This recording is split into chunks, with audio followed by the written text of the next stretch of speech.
Trí dó Ionaid I bhríonann seo ag léamh roinnt scéalta nuaíochta ní as Maigh ceá ach as Éirinn inniuh. Múchaí mé an inneog seo tá mé brean orm féin, níl sin go maith. Tá duine as gach chuige páiste in Éirinn ag fullint le arthritis. Well, okay. Bhí deagraí na Gardaí inruair estat tíochta don lucht siúil I dús ceart chathair chorcaí le déanaí agus tá thar gréiteach cód don an chúisiúir poiblí ina lé. Baininn sé seo is chosúil le achran leanúach I measc lucht siúil na carach sin. Tá ceile ónad Taighde le hoscailt in Éirinn mar chuid inéistíocht ilmhiliún rinne mé an focail sin sús. Ónad Taighde den chéad sco levéal damhanda sé iad, níl is agam céird faoi atá an Taighde seo ach chuidí mé geall nach maininn sé le rudidir be Éirinnach. Ní dóilm go tá agam an sin.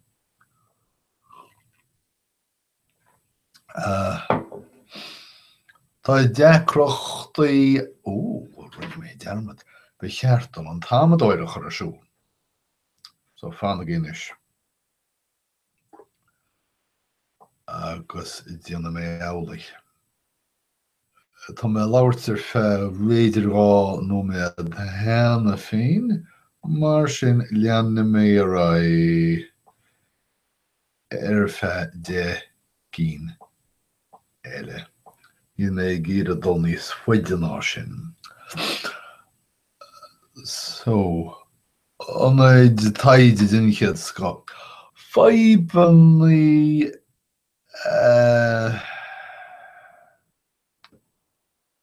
bhfuil is agah tá má chó tá méid sin ceacht agam ar an terma IT go bhfuil dearmid dionta agam ar na focail. Sé ólas technoliacht ólas technoliacht summary? Tá faibannaí technoliaachta ag na Gardaí go fóil. Rinneú seo ceann ar cheart a bheith agam agus nach bhfuil agam. Cheart a bheith agam. Rinne na Gardaí praseach den Muirear Seasta. Seo Muirear nó táille sílim a dheartar ar dhaoine as mar hampla páirceáil in ein dlí nó róluas a dhéanana ar an móthar an rud a cíns mar sin. A chóras próseála ag na Gardaí ach tá faibannaí olmhóra bainteach leis. Tá chóras malartach ag teastáil ach ní bhaidh an chóras nua sin mar rogha in Éirinn sa todhchaí intúra, suirta béarla in Gaeilge sin sa ghearshraimhse atá gceiste go min áiríre. Déir ara rialtas níl is agam céhí ach is cosúil go bhfuil cruméal ar. Ag rá go bhfuil antaobh an phobail sna Gardaí ag creimeadh agus déon tóin lei sin. Tá sé sa rééis techt chun solas go raibh 500,000 tástáil anáiledáin falsathe. Sin méid damanta. Áthir chiaí is cosúil go bhfuil deacrochtaí le Iontaobh in ospidéal chiaí. Níl smaachtar be ag na húdaráis Iontaobh an tú. Bhainann sé seo go huile is go hiomlán de réir chéad líon an scéal le Catherine Looney. A déist gachaíche le na hinaín ag cuine margheall fion a neithnid. Cin bhaint tuig sin le Iontaobh níl sagam. Má léon sibh níos chuide dheafar sibh meach. Áitritheoirí Mhaireas. Tá siad ag chlásán faoi chláir teilifíse RTE. Bhainneann an ghearán faoin chuí dar leo chuir RTE síos a bhobal. I glár teilifíse géir. Sin ceanna le bheith a bheith an feice muid an bhfuil. Ceann. Unric. Neamháilimh, fearlam neamháilimh. Ba chlár documéideach neamháilimh.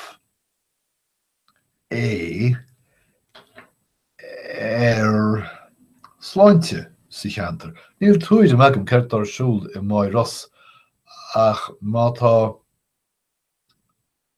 mana bhfuil dul mó ar mo chuimhne is ceantar bochta agus ceannim libh dá réir go bhfuil siad ag giche briscí agus seachlaid. Ach, well, ní léon cheart agamsa a bheith ag á gáine mar seachlaid Cadbury's. Yum. Cheanna mé Americáid. Híl mé go má seachlaid éirnach ach deir sé Hershey's an bacéad.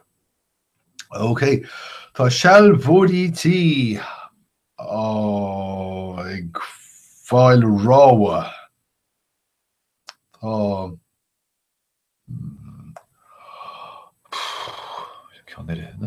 níl me róa heniuh.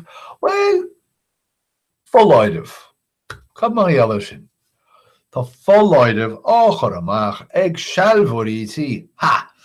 Faoi ríomhphoist bréagacha ó Éisce Éirinn ach ar nó níl na ríomhphoist seo ag teacht ó Éisce Éirinn tá siad ag teacht ó chorpaí. Tá ag iarra airgead a ghaid chonachas go tapaí go raibh airgead le déanamh go cáilíseach sa raic seo faoi Éisce Éirinn. Agus mar sin tá cibear chorpaí. Níl éon ómlan sásta leis bhuacail sin ach úsáidtí mé é. Cibear chorpaí tá sé beartathe ag na cibear chorpaí airgead a ghaid ó Chuntais Bank ag úsáid an rabhirte ríomhphost cáilíseach seo. Tá chlár teilifíse RTE, mas si bhaid ceangal idir an Irish Examiner agus RTE.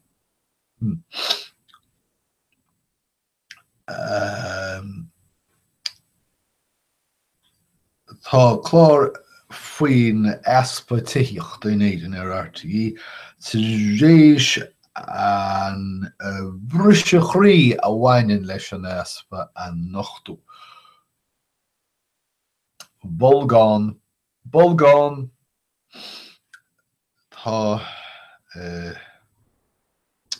an gantanas agus an aspeitiíochta ag brise sús Taighde go háirithe Taighde atá tí a bheith gan dídan. Níl an dar ráach ab caiith siad scara nó fille i dithe rúchais. Varadkar Bank of Ireland agus Allied Irish Bank is gadathe sibh ó hústíre, gadathe crochanta agus tá sibh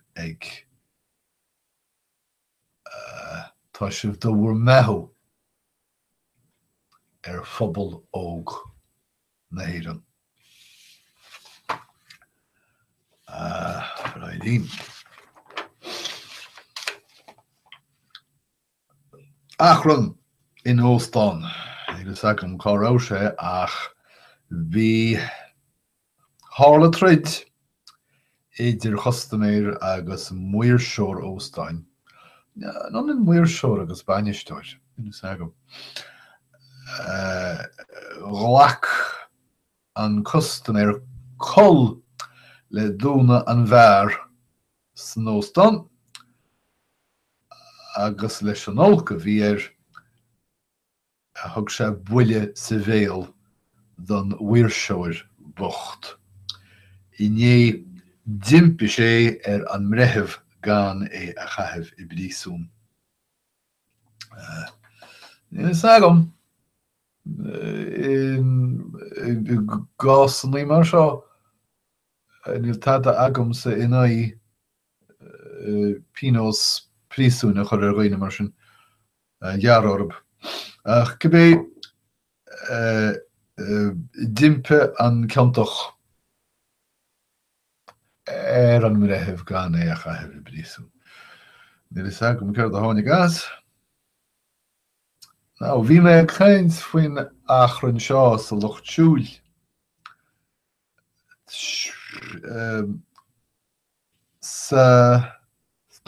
San inrúthar seo a rinne na Gardai sin an déanóméid cíochtnathe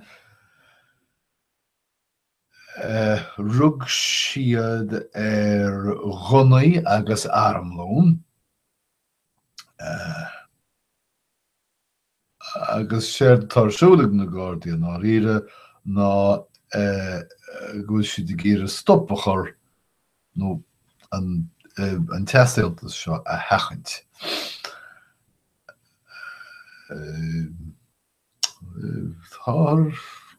Tá Loch Siúil ag déanamh a réile seo. Tá sin an bhéad a phobal na Éirinn deire a chur leis an siar leiscéalú seo ó níl annach cultúr na Loch Siúil ó becheartúin a bheith tuisceannach. Tá na daoine seo gúsáid Gunnaí ina chéile. Is minic na Gunnaí agus na Sceanna an úsáid roiine nachfuil bainteach leis an ainas. Caafar a cinnta dhéanamh faoi seo. Sin féin, feicim nach núsáid in an Irish Examiner fadaí.